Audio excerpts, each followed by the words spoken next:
Welcome and welcome back. It's another amazing day in paradise. It's still another amazing day in paradise. This is Mama Kai. That's Momma space Kai. I hope you will write my name as your preferred candidate for the next mayor of Raleigh. And I am on question 7 of the bonus questions from the PowerUp NC Candidates Forum. And can I just say that I'm wearing my PowerUp t-shirt while I'm doing this? PowerUp NC. I was wearing this the night of the forum, but was told I couldn't wear it. So I had to cover it up. But I represent proudly, and I'm so grateful that, because it's really where I got started. So anyway, question 7. Social issues like homelessness and mental health are prevalent in many communities. How do you think the city could better utilize social workers to address these challenges? And what role do you see for the city in improving social services?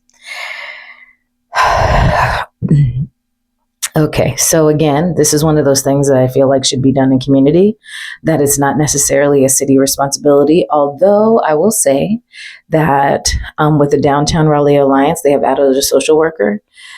Acorns has a social worker. Acorns is a department of the police department that specifically works in addressing homelessness. And they have been anxiously, not anxiously, actively looking to hire more social workers, in fact, 3, to help address these concerns. Social work isn't what gets people into homes necessarily. The elderly gentleman that I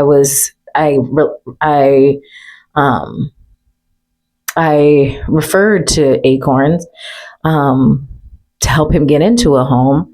They helped him with some of the services they needed, but they haven't gotten him into a home. They haven't reached out to him any further.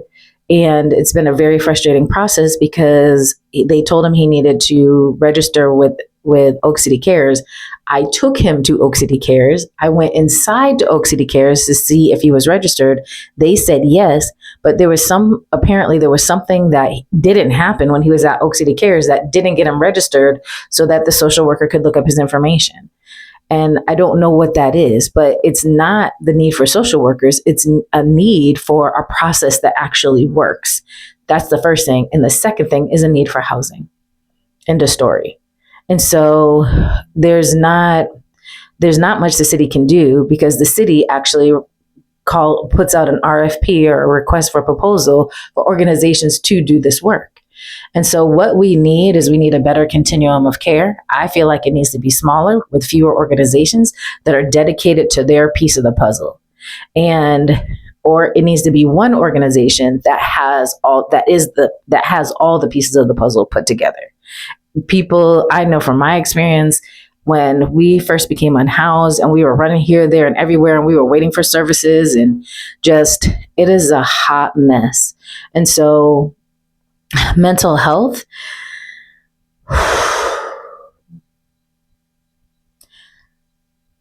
I'm not trying to dismiss mental health, but there are some things that we can actively do with the right information to maintain our own mental health.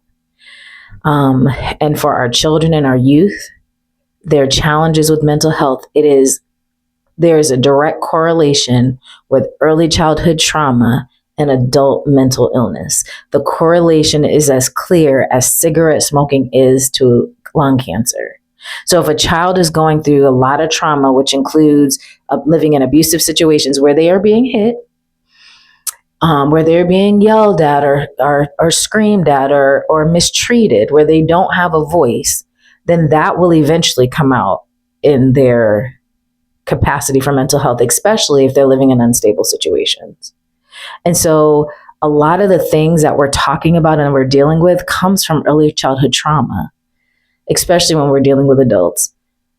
Again, here I am, this articulate woman, who's unhoused. I'm so smart, so this.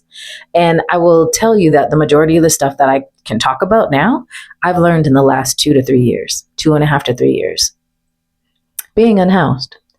But the reason why is because when I had my first experience with a shelter, I was like, nope. I knew that they were only going to move me from one level of poverty to another level of poverty. And the way that they do things is so oppressive that I could not submit myself. I knew that there was something different, and I could not submit myself to doing what they wanted me to do. I just couldn't. I just knew it wasn't going to lead me. And I saw so many people do that and be miserable because they weren't actually addressing people's needs. There's one mom who had a CDL, but her CDL was suspended because, based on her story, which I'm not saying isn't true, I'm just saying this is what she told me, is that she had a car. She gave it to her brother. Her brother was driving the car without registering it in his name. When he got into a crash, they sued her because she was the last person who had the car was registered to. So she had this bill of, I think it was a couple $1,000s as far as I know, that needed to be paid. And instead of an organization just knowing that about her and just paying that bill so she could get a CD, or so she can drive for $25, $30 an hour, $40 an hour, wherever she was going to go at that time, she had to go get a $10 an hour job at a convenience store just so she could stay in the program and stay housed. And I couldn't do that. And I'll just say that I've seen the providence of God over me and my son's life, and that I know that early on in our journey, God said, I need you to just pay attention. Don't take this personal. It's real personal when you're wondering how you're going to feed your child. Like, that's real personal. That hurts when he's hungry and you don't know what to feed him and you don't have the money to feed him and he doesn't want to eat what you have. And that's his right. I'm not trying to shove anything down my child's throat that he doesn't want or doesn't like.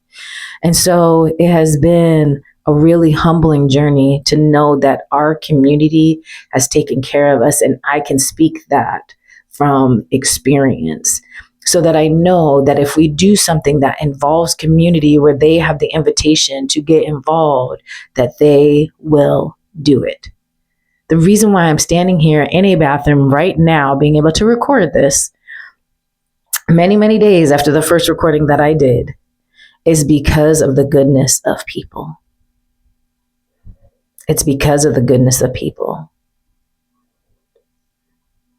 Without any desire for return. And I have had this experience over and over and over again. So if we want to eliminate homelessness and address mental health issues, it has to be done in community. Mental health issues can be helped when people get outside, get into the sun so they can get some sun on their skin. Vitamin D is important to maintaining mental health. Sleep is important to maintaining mental health. Good, nutritious food like fruits and vegetables, whole grains, nuts, and seeds are important to mental health. But if we have people eating processed foods with lots of dyes, fats, and sugars, and they're inside on a game or watching TV or watching videos on a phone, completely isolated from the outside, these problems will persist. And so some of that is education. Some of that is community. The least thing it has to do with is social services and social workers. If we're talking social services, let's talk about being social with one another. And that's really the ABCs of it. We need to come together, and now is the time to do it, and you need a leader to do it. And I know that leader is me because I've been in the community, I see the community, and I have the information that we all need. So thank you so much. I appreciate you so deeply for listening, and I hope you will write my name as your preferred candidate for the next mayor of Raleigh. Stay tuned. We have another question.